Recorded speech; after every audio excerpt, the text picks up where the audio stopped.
As many of you know, I received a piece of art in the mail about 2 months ago, and it arrived from the UK, and it had a great big bend on it. And I was a little distraught, but when I opened the art, I was at least happy to see that the bend wasn't right through the middle of the art, as you know. But there was considerable damage to it, and so I decided to call a local conservator, Alexandra VonHawk, and I'm happy to have her with me today because the work to fix the artwork has been completed. And much to my surprise, there was a lot more wrong with this artwork than just the bend in it. I mean, there was water damage that already existed before the art was shipped. I knew that when I was buying it, but I was buying it with the knowledge that I was probably going to fix the water damage when I got it, and then we got a bend in it too. So I knew I had to take it somewhere. And there's several individuals in the hobby that we're very familiar with that do conservation work. But I wanted to work with somebody local, and those people are all on either coast, mostly on the West Coast. So I looked online and I found Alexandra, and I'm very happy that I did because she has definitely a pedigree when it comes to doing conservation work. So when I brought this piece to you, I was concerned with the water damage that was, maybe in a 4x4 inch area at the bottom of the board, and also a crease that ran the entire length of the art. But when you got the piece onto your work table, what were the things that you found that were wrong, not only in the areas that were obvious to me, but what did you see after you had a chance to look at it? Well, first I saw the beauty of the piece. We all have to appreciate what we have in front of us. An original piece of wonderful art that's got to be saved. There's just no two ways about it. No matter how terrible it is, we got to save it. And when I see water, it's like the worst thing that can happen to paper, because these boards are layers and layers and layers of thin paper. Mm-hmm. And they're glued together. Glues are food. They've got sugars. They're proteins. Their sugars are used for food. So when you have water, you're going to get molds. Molds grow in the Arctic Circle and Venezuela. Okay, they grow everywhere. So that was my main concern. And there was a little bit bleeding of pigments from the water soluble aspect. I don't really care about that. Some things you just live with. But I had to find out about the molds. So when I started, usually I can slice off the entire backing, peel it all off, and start going after the mold layer by layer. I couldn't do it in this case because of all the information on the back. Plus, the board was stamped with information, and artists fingerprint their art. That's how you know they're authentic, by the fingerprints, because artists always use the same materials over and over and over again. The same kind of board, same kind of pigments, same kind of scotch tape. They don't like loose ends. So the more that they can use materials that they know how to use, same brushes, then that's how you fingerprint an authentic piece of art. So I have to keep everything intact. The backing board, all of the artist's information on the back of the board. So I had to split the board. I did it along the crease because I knew I had to repair that anyway. And then I opened it up and just repaired every layer of paper that was there, because there was a lot of mold in there. There was pink mold. There was black mold. That scared me. Black mold is terribly scary. And green mold. So I don't need to plate them out because I'm dealing with a collector that we really don't need to go that far. I recognize it. I just get rid of it. Mm-hmm. And when you say you saw 3 different kinds of mold in there, and the surface area was only about 4x4. I mean, how far into the actual mat board it went that far into it? Just because you can get through the layers of the mat board. I was working on living colonies of mold. This is some guys that lived for a while and then decided to go and didn't. There was nothing anymore for them to eat. Right. It was active because there was a lot of sugars in there, and they would have kept going if I didn't kill them. Because you might not feel the water. If anything is crockled, you're giving it oxygen. Once they start, man, it is bad. The black mold is really bad. That's a health hazard. Right. So you got a mask. And you wore a mask, right? Oh hell yeah, hell yeah! Stuff gets in your lungs. So that was my main concern on the piece. But once I knew I had it all, then I just laid all the papers back in the layers and closed it up after I worked on the crease. So the crease was, an intricacy was opened as well, right? Because it's bigger. Yeah. So then you inject those areas with adhesives, or, well, I was using alcohol to kill any moles that were in there, and then setting it back down. But it was not broken. Plus, it was over the art. So when you had everything separated in layers, I mean, so you use some kind of adhesive per layer to bring it back down and flatten it? I use a colloidal suspension. That's an adhesive that's not got a lot of water in it. It's like Jell-O. Okay. Basically. But it doesn't have any food in it. Right.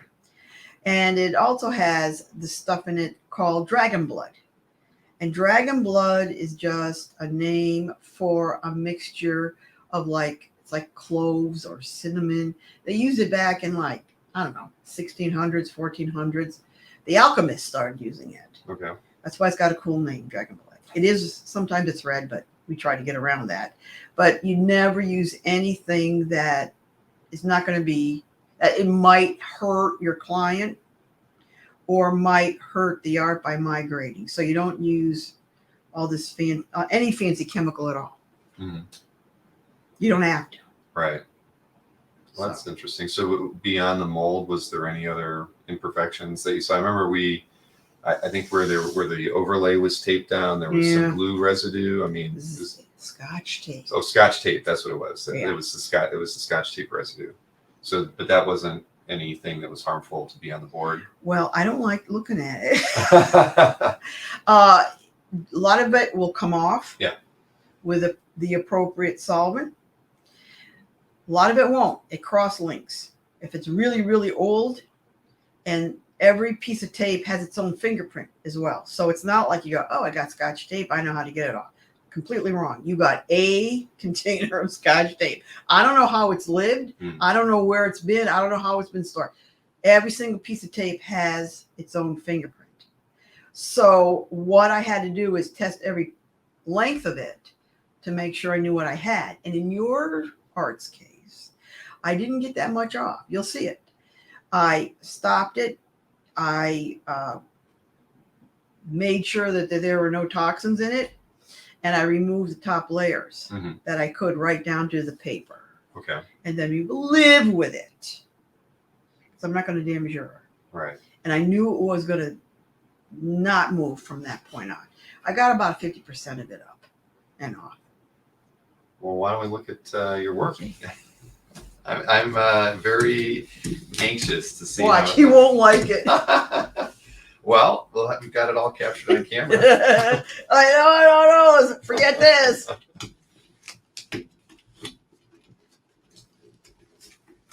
I have a fight with tape all the time. Yeah. Well, you know what we do? There's methods that we use when we pack and ship art, and so when we tape the artwork down, we always put a little tab on the end, and even we'll actually put a little arrow beside it. Just because as you're shipping art, you want the person getting it to have that same kind of they open it and it's very easy. I peel that, I peel that way, I peel that way, my art's out.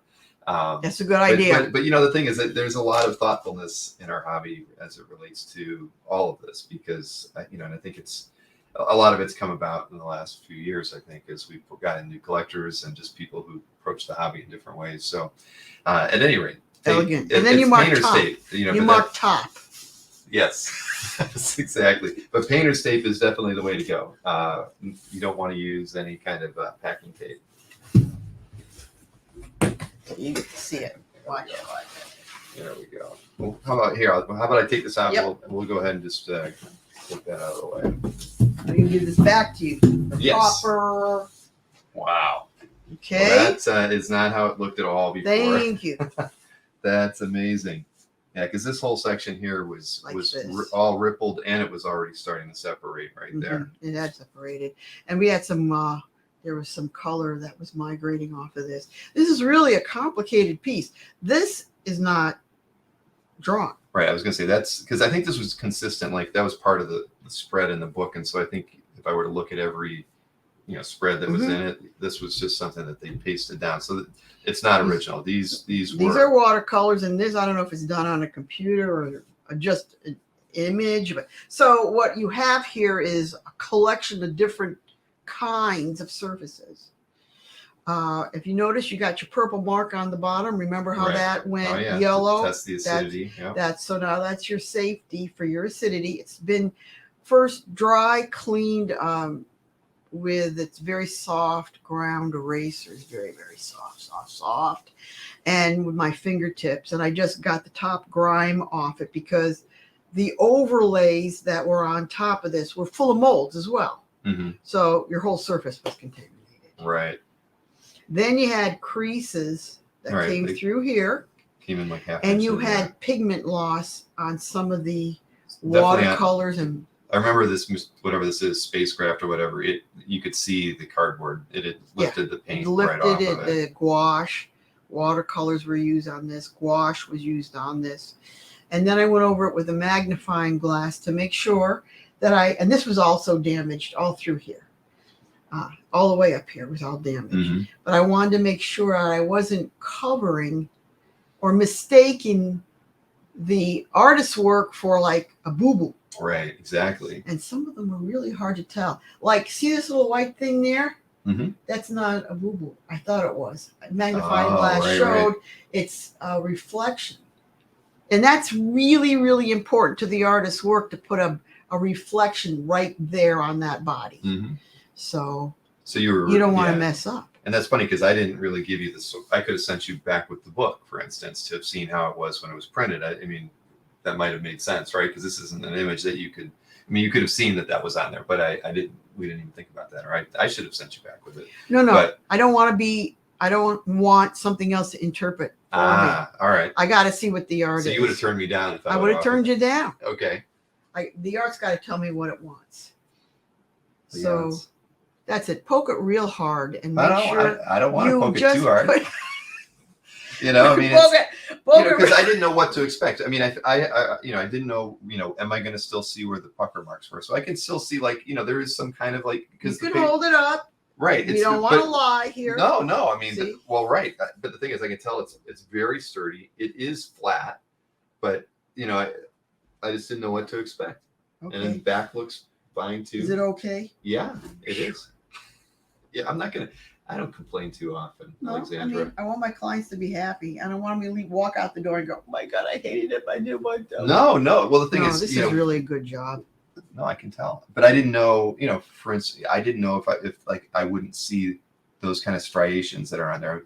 But that's not something you can really get away, because it was the way it was stretched and folded and everything. I mean, it's bigger. Right. You just can't do it. But of course, it's flatter now, because before then it was actually raised up. So it's almost like seeing a scar from the damage that was done, but it's very minimal. And it's not in the art, just so everybody knows. What I'm looking at is where it was bent just about a quarter or half inch beyond the border of the art. And when the framer puts a flat board behind it and supports it around in a frame, then there's still a slight warp. That's all going to flatten out as well. Sure. So you're going to get it to bend back in place. And this was a real bad corner up here. This was all banged. I remember that. Yeah, it was kind of like the top was kind of like it looked like it was melted almost, the top layer. And all the layers were separated. You had a couple of separated layers. So when that is all laid flat as well, you can see there's still some damage. Right. But when you press it out, exactly, it goes away. Well, this is going to get framed too. So, I mean, I'm going to put it, I want to be able to look at it every day. Oh, yeah. You really should. It's really a great, great piece. And framing, if it's done properly, actually helps your art stay safe.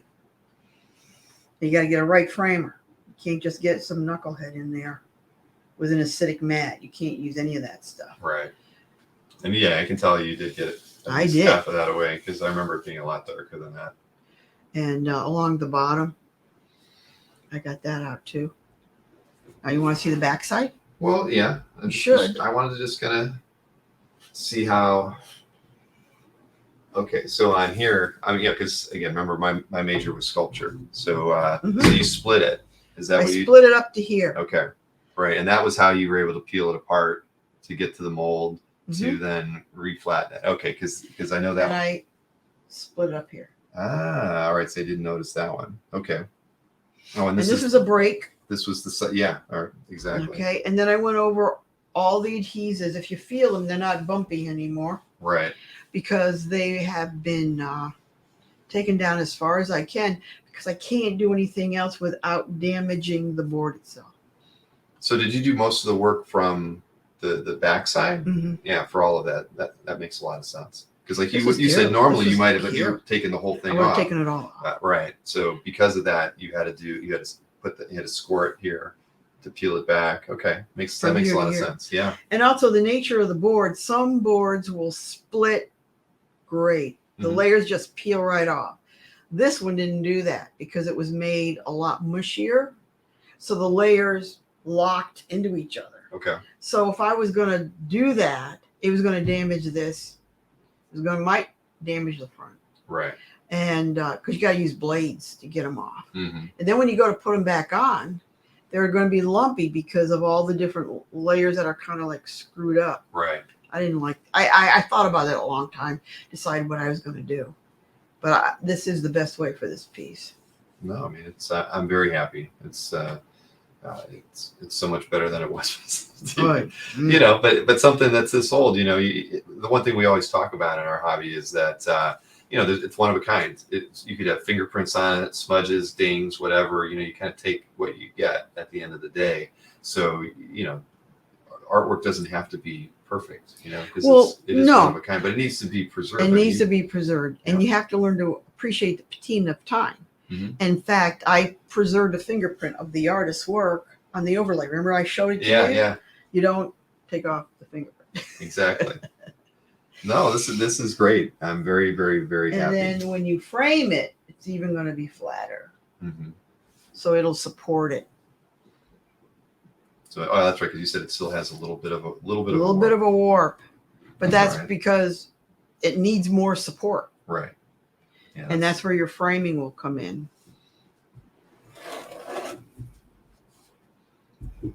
And you didn't take the artist's paper on there. Didn't have to. Left that on. No. Okay. That's part of the history. Yeah. Well, I'm very happy. I just showed it to everybody. It looks perfect.